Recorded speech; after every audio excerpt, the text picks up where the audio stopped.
오늘 본문은 왕위를 찬탈한 압살롬을 피해 달아난 다윗과 그곳까지 아버지 다윗을 추격해온 압살롬의 일전을 소개하는 부분입니다. 사실 이 본문에 다룰 것이 굉장히 많은데 조금 압축해서 보면 다윗은 요단을 건너 마하나임이라고 하는 지역에 도착해서 전열을 정비합니다.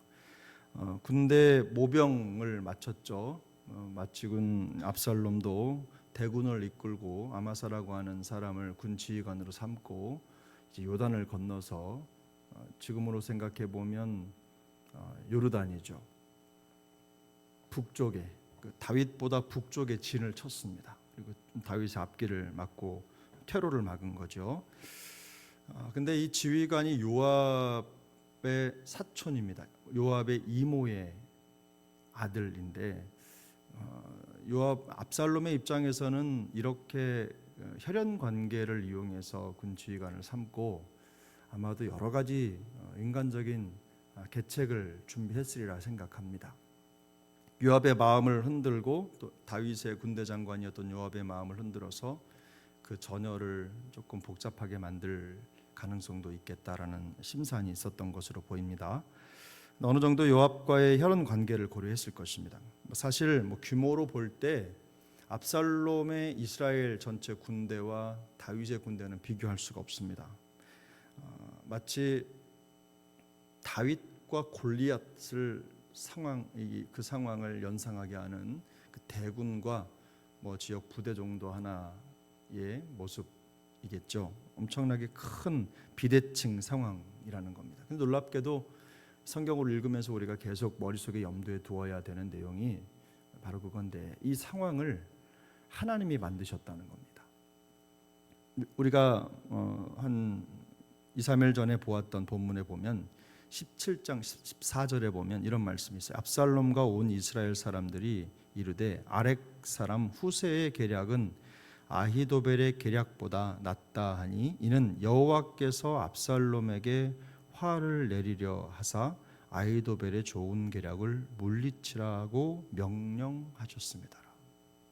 하나님께서 이 모든 과정에 함께 하신 겁니다. 후세는 다윗이 심은 다윗 쪽의 사람이었는데 그런데 이 아히도벨의 계략이 너무 탁월했습니다. 그런데도 하나님은 이 압살롬이 아히도벨의 계략이 아니라 후세의 계략을 선택하게 모든 상황을 이끌어 가신 거죠. 결국 이 상황, 이 비대칭 상황을 하나님이 만드셨다라는 걸 알 수가 있습니다. 우리가 알고 있는 대로 아히도벨은 다윗을 배신한 사람입니다. 모든 사람이 두려워할 정도로 다윗마저도 아히도벨이 압살롬의 휘하에 들어갔다는 사실에 몸을 떨 정도로 하나님 앞에 엎드려 기도해야 될 정도로 이 아히도벨은 대단한 사람이었고 비범한 사람이었습니다. 그러니까 압살롬에게 선왕 다윗을 제거하고 나라의 전국을 최대한 빨리 안정시킬 수 있는 계략을 낸 겁니다. 그러니까 소수정예로 다윗이 쉴 틈을 찾지 못하도록 압박을 해서 다윗만 제거하고 그를 따랐던 모든 사람들을 압살롬 쪽으로 데려오는 계략이었죠. 근데 이걸 압살롬이 버린 겁니다. 반대로 후세가 내놓은 계략은 이스라엘 전역에 연락을 해서 모병을 해가지고 큰 대군을 이끌고 다윗을 치면 우리가 완전히 이길 것이다 라고 하는 계략이었는데 이 모병을 하는 과정이나 상황을 보면 다윗에게 충분한 시간을 벌어주는 계략이기도 하고 더 중요한 것은 그 큰 군대를 이끌 만한 명장이 없었다는 겁니다. 압살롬에게는. 그리고 압살롬이 정치적으로 나라를 찬탈해서 왕위를 갖기는 했지만 나라의 상황이나 이런 것들을 제대로 다스릴 수 있을 만한 리더십이 잘 형성이 안 된 상태였던 거죠. 그런데 이 후세가 내놓은 전략을 보면 큰 군대를 데리고 다윗을 치는 거였어요. 생각해 보십시오. 압살롬의 취향을 저격한 겁니다. 아히도벨은 국민의 지지를 얻을 수 있는 계략을 압살롬에게 제시했고 후세는 압살롬이 좋아할 만한 계략을 제시한 겁니다. 그래서 이 과정을 통해서 압살롬은 내가 왕이다라고 하는 걸 확실히 느낄 수 있을 만한 큰 대군의 정말 대장으로서 그 엄청난 위세를 자랑할 수 있는 그 압살롬의 허영을 자극해서 이 과정을 만든 거죠. 결과는 어떻습니까? 다윗의 승리로 끝났습니다. 이 전쟁에서 2만 명이라고 하는 사상자를 냈고 다윗은 큰 승리를 거두면서 이 전쟁을 기점으로 해서 다시 전세가 다윗 쪽으로 기울게 되는 것이죠. 앞서 말씀드렸지만 이 승리의 전략은 이미 하나님께서 압살롬으로 하여금 아히도벨의 좋은 계략을 물리치도록 명령하셨다라는 그 시점부터 시작이 되는 겁니다. 모든 것이 다윗을 향한 하나님의 계획과 섭리라는 걸 알 수가 있습니다. 그런데 오늘 우리가 본문을 통해서 주목해야 될 내용들이 있습니다. 이게 단순히 인간적인 지략이나 지혜를 통해서 얻을 수 있는 어떤 전쟁의 승리만을 보여주는 게 아니라 우리에게 영적인 교훈을 주는 과정이기 때문에 그렇습니다. 이 승리를 통해서 얻을 수 있는 전략을 주목하면서 우리가 얻을 수 있는 중요한 깨달음은 무엇이냐? 바로 이겁니다. 첫 번째는 하나님의 도움은 뜻밖의 손길을 통해서 우리에게 올 수 있다는 것입니다. 다윗이 마하나임의 진을 쳤을 때 다윗을 도우러 온 사람들이 있었습니다. 오늘 본문 27절에 보면 그 이름들이 등장을 하는데요. 다윗이 마하나임에 이르렀을 때에 암몬 족속에게 속한 랍밧 사람 나하스의 아들 소비, 그 다음에 로데발 사람 암미엘의 아들 마길, 로골림 길르앗 사람 바르실레. 첫 번째 소비라고 하는 사람은 누굽니까? 나하스의 아들이라고 했는데 나하스는 암몬의 왕입니다. 과거에 다윗이 암몬을 정벌을 했는데 아마도 그 과정에서 이 소비가 정벌 이후에 그 암몬을 다스릴 수 있는 왕이 되었던 것으로 보입니다.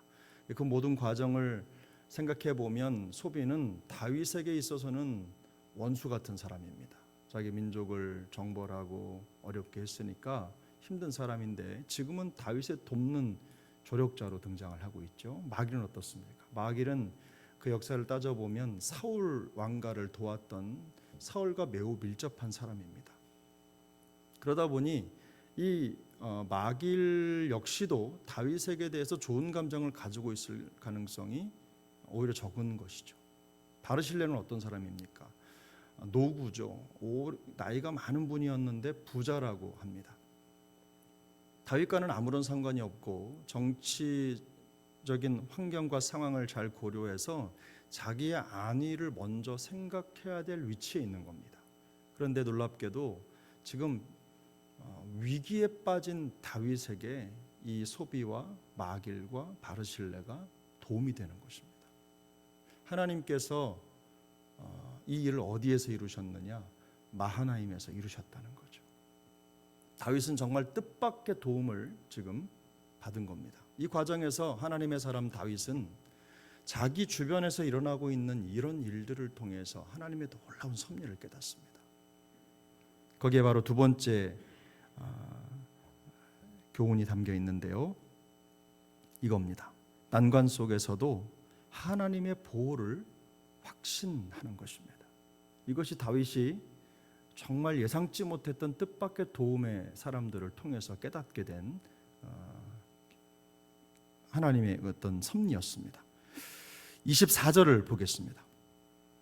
24절 오늘 본문 첫 절이죠. 함께 읽습니다. 이에 다윗은 마하나임에 이르고 압살롬은 모든 이스라엘 사람과 함께 요단을 건너니라 그랬죠. 그 다음에 이들이 다윗을 도우러 올 때 27절에 보면 다윗이 마하나임에 이르렀을 때 그랬습니다. 중요한 건 이 전쟁이 마하나임에서 일어나고 있다는 것인데요. 이 마하나임이라고 하는 말이 어떤 말이냐? 두 진영이라는 뜻을 가진 히브리 말입니다.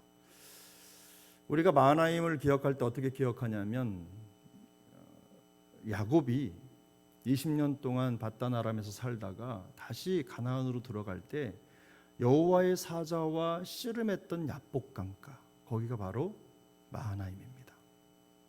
그런데 그곳에서 야곱은 에서라고 하는 그 형에 대한 두려움 때문에 그냥 온몸에 전율을 느꼈고 덜덜 떨었어요.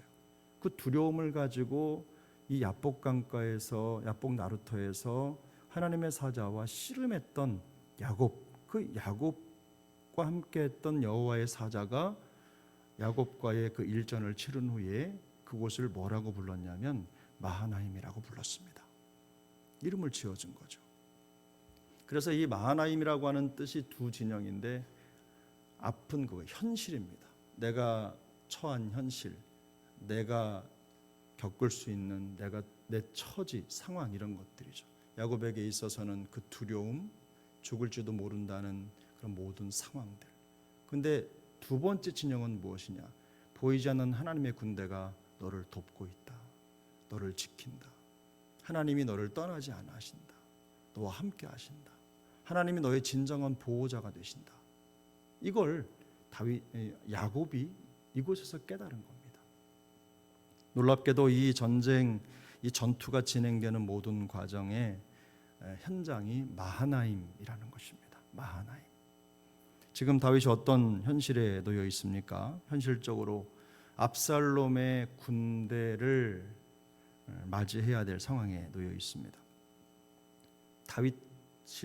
어린 다윗이 골리앗 앞에 선 것과 똑같은 것입니다. 숫자적으로나 상황적으로 상대가 되지 않죠. 그런데 다윗이 마하나임에서 뜻밖의 사람들의 도움을 받으면서 바로 하나님이 나를 돕고 계시다라는 것을 확신할 수 있었고, 그 마하나임이라고 하는 현장에서 아마 모르긴 몰라도 다윗은 야곱 사건을 떠올렸을 것입니다. 하나님께서 이 마하나임에서 하나님의 사람을 지키고 인도하셨다고 하는 확신을 갖게 된 겁니다.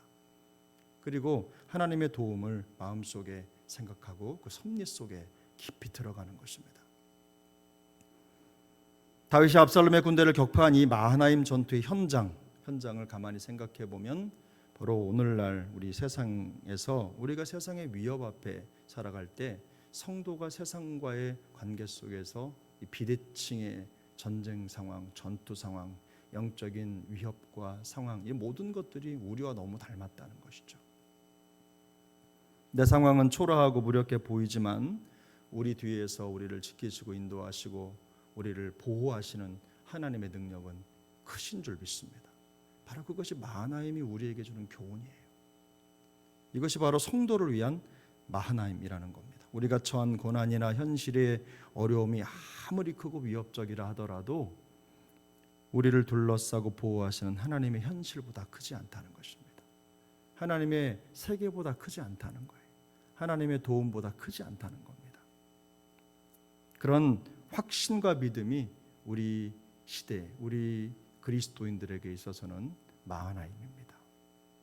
성도의 승리 전략은 우리가 바로 이런 하나님의 임재와 보호인 마하나임 위에 서 있다는 것을 깨닫는 것입니다. 하나님이 우리의 진정한 보호자라는 것을 잊지 않는 것이죠. 그래서 요나단은 이렇게 고백했죠. 여호와의 구원은 사람의 많고 적음에 달리지 않았다. 요나단의 이 고백 한마디가 사실은 이 성경을 관통해 흐르는 하나님의 놀라운 구속 역사의 핵심입니다. 잠언 21장은 이렇게 말씀합니다. 싸울 날을 위하여 마병을 예비하거니와 이김은 여호와께 있느니라. 이김이 여호와께 있다. 우리가 준비를 소홀히 하라는 말이 절대로 아닙니다. 다윗 역시도 전략적으로 군대 장관들을 세우고 그리고 여러 때로 나누어서 아주 기습전을 펼칠 수 있는 군사 전략을 펼쳤습니다. 이 모든 과정에 하나님이 주신 지혜가 있었겠죠. 그러나 그 진정한 이김의 주체가 누구냐? 바로 하나님이시라는 거예요. 하나님이 다윗과 함께 하셨고 그들의 모든 것을 준비하시지만 결국 하나님이 이 전쟁의 주인이시다라는 것을 확신하고 다윗이 이 마하나임에서 적을 맞았다는 것입니다. 이 말씀을 마음에 두고 우리가 지켜야 될 마하나임이 어디입니까? 바로 기도의 마하나임이고 말씀의 마하나임이고 우리 삶의 현장의 모든 상황 속에 하나님이 함께 계시다는 믿음의 만나임인 줄 믿습니다. 그래서 오늘 우리도 하나님의 보호와 임재를 기억하면서 우리의 영적인 만나임을 꼭 기억하시고, 우리가 홀로 선 자리가 아니라 하나님이 우리와 함께 계셔서 우리의 보호가 되시고 능력이 되신다는 것을 기억하고 또 승리를 확신하며 매일의 삶을 하나님 앞에 제물로 드리는 우리 모두가 될 수 있기를 예수님의 이름으로 축복합니다.